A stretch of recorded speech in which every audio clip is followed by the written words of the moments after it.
कक्षा 11वीं की स्टूडेंट फाइनली आपका वैसे यहाँ पे हिंदी का अर्धवार्षिक परीक्षा 2025-26 का पेपर लेके आ चुके हैं। आप लोग बहुत सारे यहाँ पर कमेंट कर रहे थे कि हिंदी विषय पे लाओ, तो इस वीडियो में हम आपका हिंदी विषय का पूरा पे संपूर्ण उत्तर सही पेपर कंप्लीट करने वाले हैं। तो इस वीडियो को आपको ध्यान से देखना है और साथ ही पेपर देने से पहले इसको पूरा आपको याद करना है, ठीक है। और साथ ही वीडियो को लाइक कर लीजिए और चैनल को सब्सक्राइब कर लीजिए।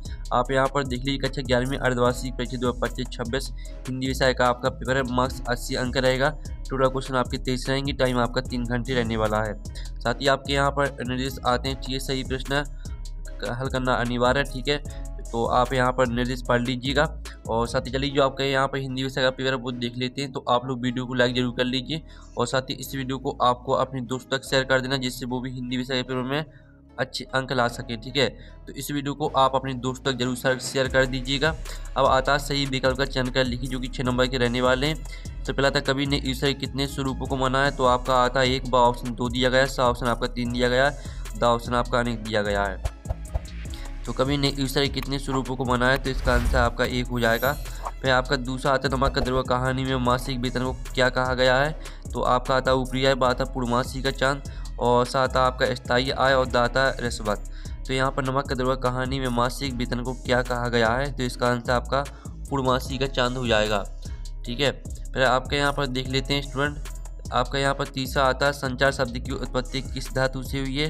तो आ ऑप्शन चर दिया गया, ब ऑप्शन संचरण, स ऑप्शन आपका सम दिया गया, द ऑप्शन चरी दिया गया है। तो यहाँ पर संचार शब्द की उत्पत्ति आपकी चर धातु से हुई है, ठीक है। फिर आपके यहाँ पर आता है चौथा, जिस काव्य में एक ही सर्ग होता है उसे क्या कहते हैं। तो आपका आता खंड काव्य, ब आता महाकाव्य, और स आता मुक्त काव्य, और द आता आख्यानक गीत। तो जिस काव्य में एक ही सर्ग होता है उसे क्या कहते हैं, तो इसका आंसर आपका खंड काव्य हो जाएगा, ठीक है। फिर आपका जो 5वां आता है रौद्र रस का स्थायी भाव क्या है।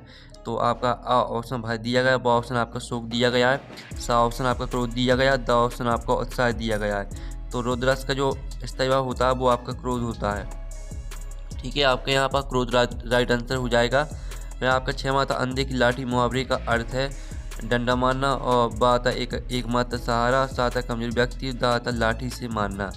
तो अंधे की लाठी मुहावरे का अर्थ होता है एकमात्र सहारा, ठीक है। एकमात्र सहारा आपका राइट आंसर हो जाएगा। फिर आपके प्रश्न 2 आता है रिक्त स्थानों की पूर्ति कीजिए, जो कि आपके 6 नंबर के रहने वाले, ठीक है। जो आपके यहाँ पर सही विकल्प दिए गए थे वो तो हमने करा दिए हैं, आपने अच्छे से याद कर लिए होंगे सही विकल्प, ठीक है। अब चलिए आपके यहाँ पर देख लेते हैं। प्रश्न 2 आता है रिक्त स्थानों की पूर्ति कीजिए, जो कि 6 नंबर के रहेंगे। पहला तो मीराबाई ने श्री कृष्ण को अपने डॉट के रूप में स्वीकार किया है। तो यहाँ पर पति के रूप में स्वीकार किया है। दूसरा आता है प्रेमचंद का मूल नाम डॉट था। तो प्रेमचंद का मूल नाम था आपका धनपत राय। फिर तीसरा आता भारतीय संगीत में मुख्य वाद्य डॉट रहा है। तो भारतीय संगीत में मुख्य वाद्य आपका यहाँ पर वीणा रहा है, ठीक है, वीणा। फिर आपका चौथा आता है खंड काव्य में जीवन की डॉट का चित्रण होता है। तो खंड काव्य में जीवन के, ठीक है, यहाँ पर एक अंश का चित्रण होता है, ठीक है। एक अंश आपका यहाँ पर चौथे का उत्तर हो जाएगा। फिर आपका यहाँ 5वां था जब किसी, ठीक है, काव्य को सुनकर मन में प्रसन्नता भाव, ठीक है, यहाँ पर प्रसन्नता भाव आए वहाँ डोंडोगुण होता है। तो इसका उत्तर आपका यहाँ पर रहने वाला है, ठीक है। इसका उत्तर आपका माधुर्य हो जाएगा।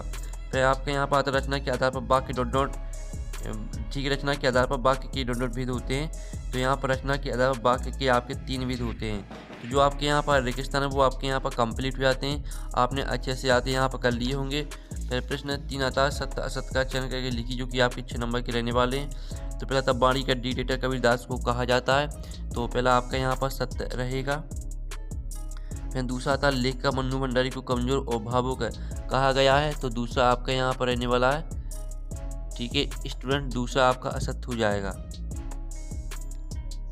फिर तीसरा आता है इंटरनेट पत्रकारिता को साइबर पत्रकारिता, ठीक है, साइबर पत्रकारिता भी कहते हैं। तो जो तीसरा आपका रहने वाला है वो आपका यहाँ पर तीसरा सत्य हो जाएगा, ठीक है। फिर आपके यहाँ पर देख लेते हैं स्टूडेंट, जो आपका आता है मुक्तक काव्य पूर्व पर संबंध से रहित होता है। तो जो चौथा आपका रहने वाला है वो हो जाएगा आपका यहाँ पर सत्य। फिर आपका 5वां रहेगा उपमेय में उपमान का आरोप रूपक अलंकार कहलाता है। तो 5वां आपका सत्य रहेगा। फिर जो आपका 6वां आता लोक की को कहावत भी कहते हैं। तो आपका यह भी सत्य रहने वाला है, ठीक है। इस तरह से जो आपके 70 सत्ते वो कंप्लीट हो जाते हैं। और चलिए आपके यहाँ पर देख लेते हैं, प्रश्न आपका 4 आता है जिसमें आपको सही जुड़ी मिलाकर लिखना, जो कि आपकी 6 नंबर की रहेंगी। ठीक है, आपकी स्तंभ अवयव में आपकी सही जुड़ी दी गई हैं। पहली आती है आपकी, ठीक है, गलता लोहा। तो गलता लोहा को आपको मैच कर देना है यहाँ पर शेखर जोशी से। और दूसरी आती है जामुन का पेड़। तो जामुन का पेड़ आपका यहाँ पर हो जाएगा कृष्णचंद्र। ये दूसरी आपको कृष्णचंद्र से मैच कर देना है। फिर तीसरी थी दोहा। तो दोहा को आपको मैच करना 13-11 मात्राएं से, सॉरी तीसरी है आपकी, ठीक है, तीसरी रहेगी आपकी। जो चौथी थी चौपाई, चौपाई को आपको 16 मात्रा से मैच कर देना है। और पांचवी आदि तत्सम शब्द, तो इसके संस्कृत के मूल शब्द से मैच कर देना है। और मीराबाई को आपको दाम्पत्य भाव की भक्ति से मैच कर देना है, ये आपकी 6वीं। और 7वीं आती है राजस्थान की रजत बूंदे, तो इसको आपको अनुपम मिश्र से मैच कर देना है। इस तरह से जो आपकी सही जोड़ी वो कंप्लीट हो जाती हैं। अब प्रश्न आपका यहाँ पर 5 आता है, एक शतवाक्य मतलब दीजिए, जो कि 7 नंबर के रहेंगे। पायु जी मैंने राम रतन धन पायु में कौन सा अलंकार है? तो इसमें आपका यहाँ पर रहने वाला रूपक अलंकार। ठीक है, इसमें जो आपका अलंकार रहेगा वो आपका यहाँ पर रूपक अलंकार हो जाएगा। फिर आपका आता वह वाक्य जिसमें एक ही उद्देश्य और एक ही विधेय होता क्या कहलाता है? तो यहाँ पर वह वाक्य जिसमें एक ही उद्देश्य एक ही विधेय होता आपका सरल वाक्य कहलाता है।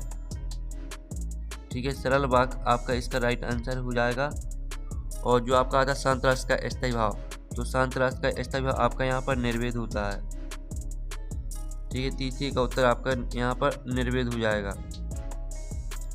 और साथ ही आपके यहाँ पर जो दिया गया है, पंडित आलोपी दीन ने मुंशी बंशीधर को किस पद पर नियुक्त किया था? तो इसका उत्तर रहने वाला मैनेजर। ठीक है, मैनेजर पद पर नियुक्त किया था। फिर आपका था पत्रकारिता के मूल तत्व कितने होते हैं? तो पत्रकारिता के मूल तत्व होते हैं आपके 6। ठीक है, फिर आपका था आँखों का तारा का अर्थ क्या है? तो आँखों का तारा का जो अर्थ होता है वो आपका यहाँ पर क्या रहेगा? इसका उत्तर आपका हो जाएगा बहुत प्यारा होना। ठीक है, बहुत प्यारा। और जो आपका आता तत्सम शब्द किसे कहते हैं? तो तत्सम शब्द कहलाते हैं आपके यहाँ पर, ठीक है, जो शब्द संस्कृत से लिए जाते हैं तत्सम शब्द कहलाते हैं। ठीक है, जो शब्द यहाँ पर संस्कृत से लिए जाते हैं आपके तत्सम शब्द कहलाते हैं। इस तरह से आपका 7वीं का आंसर रहेगा। ठीक है, अब चलिए प्रश्न आपका 6 आता, कवि ने स्वयं को दीवाना क्यों कहा है? अथवा तो मीरा कृष्ण को पाने के लिए क्या क्या कार्य करने को तैयार है? तो चलिए आपका 6वें प्रश्न का उत्तर हम यहाँ पर देख लेते हैं। तो आप यहाँ पर देख लीजिए, ये आपका 6वें प्रश्न का आंसर रहने वाला है। कवि ने स्वयं को दीवाना क्यों कहा है? तो कवि ने स्वयं को दीवाना इसलिए कहा क्योंकि वे सांसारिक मोह माया रीति रिवाजों और आडंबरों से दूर होकर ईश्वर की भक्ति में पूरी तरह से लीन हो चुके हैं। ठीक है, परवाह नहीं है, यहाँ तक पूरे याद कर लेना है। और साथ ही जो आपका अथवा दिया था, मीरा कृष्ण को पाने के लिए क्या क्या करने के लिए तैयार है? तो इसका उत्तर देख लीजिए, मीरा कृष्ण को पाने के लिए उनकी सेवका चाकरी बनने, उसके लिए बाग बगीचे लगाने, ऊंचे ऊंचे महलों में छोटी छोटी खिड़कियां बनवाने, ठीक है, तैयार है। यहाँ तक पूरे याद कर लेना है। फिर आपके यहाँ पर देख लेते हैं 7वां प्रश्न। ठीक है, तो आपको इस पेपर को पूरे यहाँ पर याद करना है पेपर देने से पहले। फिर आपका 7वां प्रश्न आता, मानव शरीर का निर्माण किन 5 तत्वों से हुआ है? और अथवा आता किसान की आंखें किस दुख से भरी हुई हैं? ठीक है, तो आपका 7वें प्रश्न का उत्तर हम यहाँ पर देख लेते हैं। तो ये आपका 7वें प्रश्न का उत्तर रहने वाला। ठीक है, आप यहाँ पर मानव शरीर का निर्माण निम्नलिखित 5 तत्वों से हुआ, पृथ्वी, जल, अग्नि, वायु, आकाश। साथ ही आप यहाँ पर अथवा का उत्तर देख लीजिए, किसान की आंखें किस दुख से भरी हुई हैं? तो इसका उत्तर भी आप यहाँ पर देख लीजिए। साथ ही इनकी आपको स्क्रीनशॉट लेते चल रहा है। ठीक है, फिर आपके यहाँ पर देख लेते हैं। तो स्टूडेंट आप यहाँ पर देख लीजिए, नई कविता की विशेषताएं लिखिए अथवा प्रयोगवादी कविताओं की 2 विशेषताएं लिखिए। तो हम यहाँ पर नई कविता की आपकी विशेषताएं यहाँ पर देख लेते हैं। ये आपकी नई कविता की विशेषताएं देखिए, लघुमनोवाद की प्रतिष्ठा और अनुभूति की सच्चाई। ठीक है, दोनों हेडिंग को पूरा याद कर लेना है। फिर प्रयोगवादी कविता की 2 विशेषताएं देख लीजिए। ठीक है, बौद्धिकता की प्रधानता, नवीन उपमानों और प्रतीकों का प्रयोग। ठीक है, दोनों विशेषताओं को आपको पूरा याद कर लेना है। फिर आपके यहाँ पर देख लेते हैं, दोहा छंद की परिभाषा उदाहरण से लिखिए अथवा कवित्व और सवायक छंद के कोई 2 अंतर आपको लिखना है। ठीक है, तो चलिए आपकी दोहा छंद की हम यहाँ परिभाषा देख लेते हैं। ये आपकी दोहा छंद की परिभाषा दी गई। दोहा एक अर्ध सम्माती छंद, इसकी विषम चरणों में 13 मात्रा है तथा सम चरणों में 11 मात्रा होती है। साथ ही इसका उदाहरण देख लीजिए। फिर आप यहाँ पर कवित्त और सवैया छंद में आप अंतर देख लीजिए। ठीक है, वर्ण संख्या कवित्त छंद में प्राय 31 से 33 वर्ण होते हैं, जबकि सवैया छंद में 22 से 26 वर्ण होते हैं। और लय गति कवित्त की लय में अपेक्षाकृत गंभीरता होती है, जबकि सवैया की लय में मधुरता और चपलता होती है। ठीक है, इस तरह से आपका अथवा का उत्तर हो जाता है। फिर आपके यहाँ पर देख लेते हैं। ठीक है, 10वां प्रश्न आता है, नमक कदुआ कहानी से हमें क्या शिक्षा मिलती है? अथवा वकील ने यह सुनकर माथे पर हाथ क्यों रख लिया?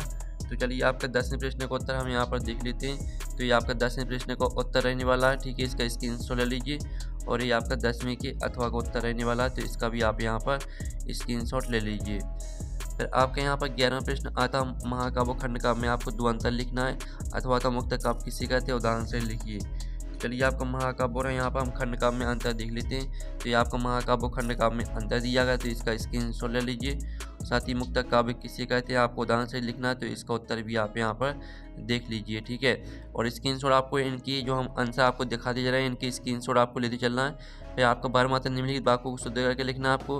कि पर मेरे को 10 रुपये दीजिए और गाय का दूध शुद्ध होता है।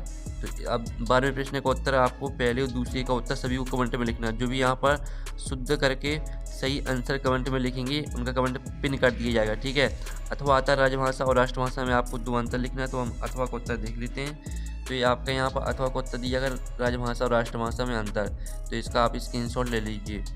फिर आपके यहाँ पर आता है, लता मंगेशकर को बेजोड़ गायिका क्यों कहा गया है? अथवा आता चित्रपट संगीत और शास्त्रीय संगीत में कोई 2 अंतर आपको बताना है। तो चलिए आपका यहाँ पर लता मंगेशकर को बेजोड़ गायिका क्यों कहा गया है, तो इसका उत्तर आप यहाँ पर देख लीजिए। आपका इसका उत्तर और साथ ही जो आपका अथवा दिया गया था, ठीक है, चित्रपट संगीत और शास्त्रीय संगीत में आपको अंतर लिखना था। तो ये आपका यहाँ पर चित्रपट संगीत और शास्त्रीय संगीत में अंतर। ठीक है, फिर आपके यहाँ पर आता है इंटरनेट पत्रकारिता क्या है? इसके 2 लाभ लिखिए। अथवा आता जनसंख्या के प्रमुख कार्य कौन कौन से हैं? तो चलिए आपके यहाँ पर देख लेते हैं इंटरनेट पत्रकारिता। तो ये आपकी इंटरनेट पत्रकारिता दी गई। ठीक है, इसको पूरा आपको याद कर लेना। आप इसका स्क्रीनशॉट यहाँ पर ले सकते हैं। और फिर इसके बाद जनसंचार के प्रमुख आप यहाँ पर कार्य देख लीजिए। ठीक है, सूचना देना, मनोरंजन, शिक्षण और जागरूकता, निगरानी। ठीक है, सभी को आपको पूरा याद कर लेना है। फिर आपके यहाँ पर आता है लक्षण शब्दशक्ति को उदाहरण सहित समझाइए। अथवा आता भ्रांति में अलंकार की परिभाषा उदाहरण सहित लिखिए। तो चलिए आपका 15वें प्रश्न का उत्तर हम यहाँ पर देख लेते हैं। ये आपकी यहाँ पर लक्षण शब्दशक्ति की परिभाषा दी गई है। ठीक है, वह लक्षण शब्दशक्ति होती है। उदाहरण देख लीजिए, उदाहरण भी आपका दिया गया है साथ में। फिर आपका आता भ्रांति में अलंकार, जब अत्यधिक समानता के कारण उपमेय जिसकी तुलना की जाए में उपमान जिससे तुलना की जाए का भ्रम हो जाए और यह भ्रम सत्य मान लिया जाए, तब भ्रांति में अलंकार होता है। साथ ही इसका उदाहरण भी आप देख लीजिए। फिर आपके यहाँ पर देख लेते हैं 16वां प्रश्न आपके यहाँ पर 16 आता है, जिसमें आपके यहाँ पर दिया गया है कबीर अथवा महादेव वर्मा का काव्य परिचय निम्नलिखित बिंदु के आधार पर आपको लिखना है। 2 रचना लिखनी है, भावपद, कलापद, साहित्य में स्थान लिखना है। ठीक है, तो चलिए पहले तो हम यहाँ पर कबीर पर देख लेते हैं। तो कबीर पर आपकी 2 रचना हो जाएंगी, साकी शब्द आपकी रचना हो जाएंगी और इनका भावपक्ष यहाँ से स्टार्ट होता है। ईश्वर का एकत्र, समाज सुधार, भाषा शैली। ठीक है, और यहाँ पर साहित्य में स्थान, चौथी हेडिंग यहाँ से स्टार्ट होती है, साहित्य में स्थान।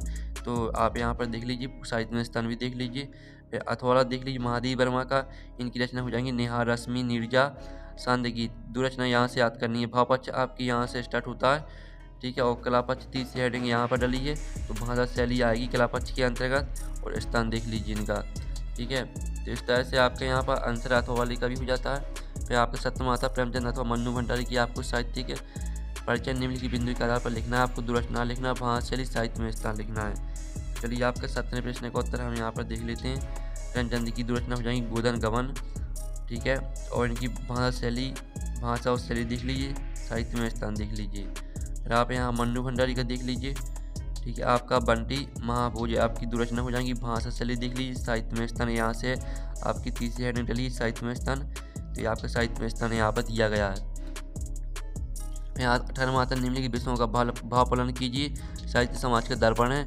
अथवा पिता पुत्र में पढ़ाई को लेकर हुई बातचीत आपको लिखना है। तो चलिए आपका 18वें प्रश्न का उत्तर देख लेते हैं। ये आपका 18वें प्रश्न का उत्तर दिया है, साहित्य समाज का दर्पण है, आपको भावापलन लिखना था। तो आप यहाँ पर इस कथन का आशा है कि यहाँ से लेकर सकता है यहाँ तक पूरी याद कर लेना है।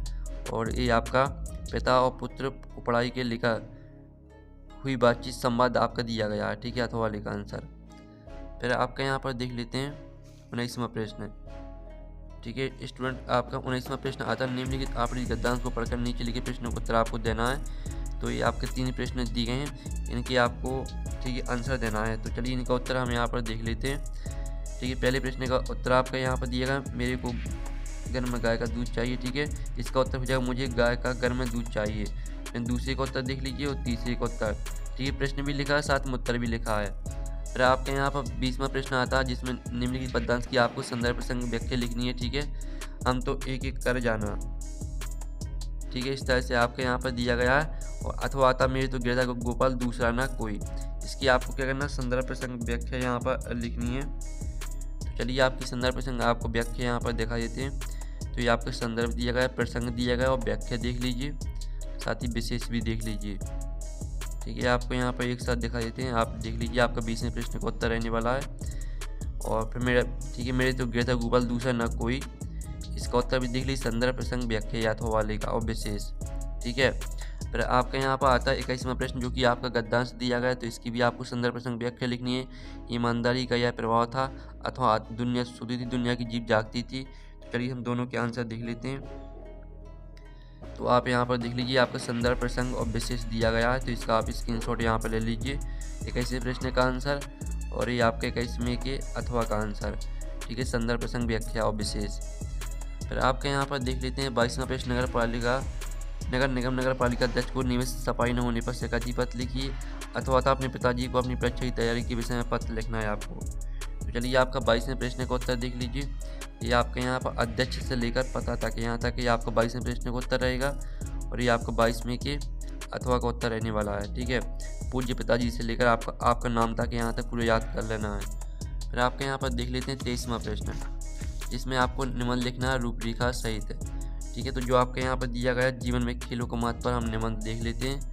पहले तो आप यहाँ पर आपकी रूपरेखा दी गई प्रस्तावना शारीरिक एवं मानसिक लाभ, नेतृत्व क्षमता का विकास और सामाजिक गुण उपसंहार, और ये आपकी हेडिंग के आंसर पूरे दिए गए हैं। ठीक, पहले आप 2 हेडिंग देख लीजिए और फिर इसके बाद 2 हेडिंग और देख लीजिए। ठीक है, इस तरह से आपका निबंध भी कंप्लीट हो जाता है और साथ ही इसका PDF मिल जाएगा आपको टेलीग्राम में, और टेलीग्राम ग्रुप की लिंक के वीडियो के डिस्क्रिप्शन में दी रखी है, तो आपको ज्वाइन कर लेना है। ठीक है, तो हम नेक्स्ट वीडियो में थैंक्स फॉर वॉचिंग।